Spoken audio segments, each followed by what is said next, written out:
नमस्कार दोस्तों, स्वागत है आपका मेरे YouTube चैनल आरवी क्रिएशन में। आज मैं आपके सामने प्रेमचंद की एक छोटी सी कहानी दो बैलों की कथा लेकर आई हूँ। प्रेमचंद जी की बहुत सी रचनाओं में दो बैलों की कथा भी एक अद्भुत रचना है। प्रेमचंद जी का जन्म 1880 में बनारस के लम्ही गांव में हुआ था। उनका असली नाम धनपत राय था। उनका देहांत सन 1936 में हो गया था। दो बैलों की कथा की कहानी के माध्यम से उन्होंने इंसानों और जानवरों के आपसी रिश्ते को समझाने की कोशिश की है। यह कहानी दो बैल हीरा और मोती की है, जिनको झूरी ने बड़े ही प्यार से पाला था। दोनों बैलों में गहरी मित्रता थी। इनका मालिक झूरी इन्हें बड़े ही स्नेह से रखता था। एक बार किसी कारण झूरी को उन बैलों को अपने ससुराल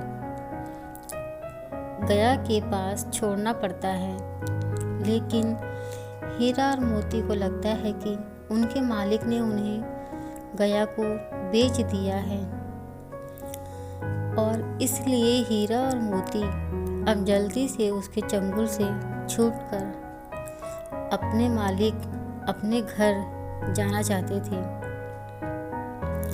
एक रात जब गया उन्हें चारा देके सो गया होता है, तब से दोनों रस्सी तोड़ के झूरी के पास आ जाते हैं और उन्हें इस तरह अचानक देखकर झूरी बहुत खुश होता है, लेकिन झूरी की पत्नी को बहुत गुस्सा आता है और वह उन्हें कामचोर समझती है। दूसरे दिन झूरी का साला गया फिर उन्हें लेने आ गया। फिर से उन्हें कड़ी मेहनत करनी पड़ी और खाने को भूसा ही मिला। मोती बड़ा ही गुस्सैल था और हीरा धीरज से काम लेता था। हीरा की नाक पर जब खूब डंडे बरसाए गए तो मोती गुस्से से हल लेकर भागा। भाग के जाता भी कहाँ, गले में मोटी मोटी रस्सियाँ जो बंधी हुई थी उनके कारण वो पकड़ा गया। कभी कभी उन्हें खूब मारा पीटा भी जाता था। इस तरह बंधक बने हीरा मोती की हालत बहुत अधिक खराब थी। वहाँ एक छोटी सी बच्ची रहती थी। वह बालिका रोज दोनों को चोरी छिपे 2 रोटियां डाल जाती थी। एक दिन उस बच्ची ने उनकी रस्सियां खोल दी, उनको आज़ाद कर दिया और ऐसे में दोनों वहाँ से भाग गए। भागते भागते दोनों किसी अनजान जगह पहुँच गए।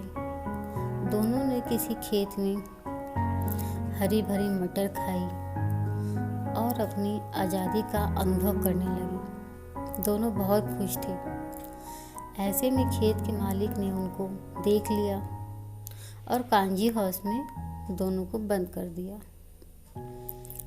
वहाँ उनकी दशा अन्य जानवरों की तरह ही दयनीय थी। एक सप्ताह के बाद कांजी हाउस के मालिक ने उन्हें कसाई के हाथों बेच दिया।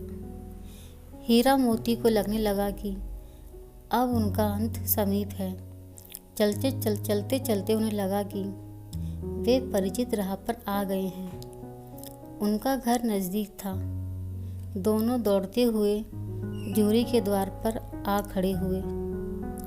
झूरी ने देखा तो खुशी से झूम उठा और झूरी की पत्नी ने भी आकर दोनों बैलों को प्यार से चूम लिया।